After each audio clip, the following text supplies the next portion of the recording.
કમલેશભાઈ, જે પ્રકારની હાલ સ્થિતિ અત્યારે જોવા મળી રહી છે અને નિરસ્તા શું આને કહી શકાય, અને આ નિરસ્તા છે એ રાજકીય પક્ષો પર અસર કરી શકશે પરિણામમાં, મતદાન પર? ચોક્કસ ચિંતાનો વિષય તો કહી શકાય કે શહેરોની અંદર ગ્રામ્ય વિસ્તાર કરતાં થોડું મતદાન ઓછું થયું છે અને મોટાભાગનું કારણ તો એમાં આપણે જાણીએ છીએ કે આ જે 44 ડિગ્રીની આસપાસ ગરમી છે એના કારણે અત્યારે હવે 2 કલાકની અંદર કેટલું મતદાન થશે એ જોઈએ આપણે, પરંતુ છતાં પણ મતદાન ઓછું છે એ સ્વીકારવાનું જ રહ્યું. અને ભારતીય જનતા પાર્ટીના કાર્યકર્તા તરીકે જે પણ મતદાન થયું છે મેં જોયું છે સવારથી સાંજ સુધી બૂથ ઉપર, તો મોટાભાગના લોકો કાર્યકર્તાઓ મતદાતાઓને લઈને આવે છે અને મતદાન ભારતીય જનતા પાર્ટીની ફેવરમાં કરાવવાની કોશિશ કરે છે. અને મોટાભાગના મતદારો જે પણ આવ્યા છે એ શહેરી વિસ્તારની અંદર એ ભારતીય જનતા પાર્ટીના સમર્થનવાળા મતદારો અત્યારે મતદાન કર્યું છે.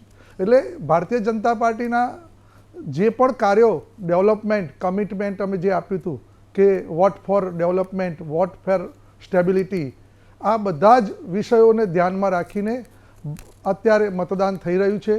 ચોક્કસ આ 26 તારીખ અને 2026 આ બંને યોગાનુયોગ 26નો યોગ છે અને રવિવારનો દિવસ છે. અમે પહેલેથી કીધું હતું કે ભાઈ આ રવિવાર એ રજાનો દિવસ નથી, જવાબદારીનો આ રવિવાર છે.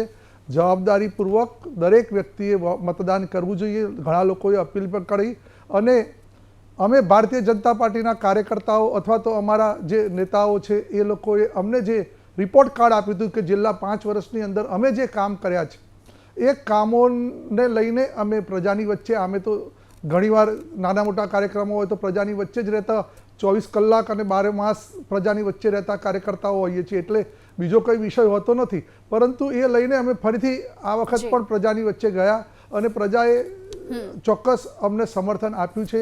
એટલે જે રિઝલ્ટ આવવાનું છે એ રિઝલ્ટમાં કોઈ ફેરફાર નથી. ગયા ચૂંટણી કરતાં પણ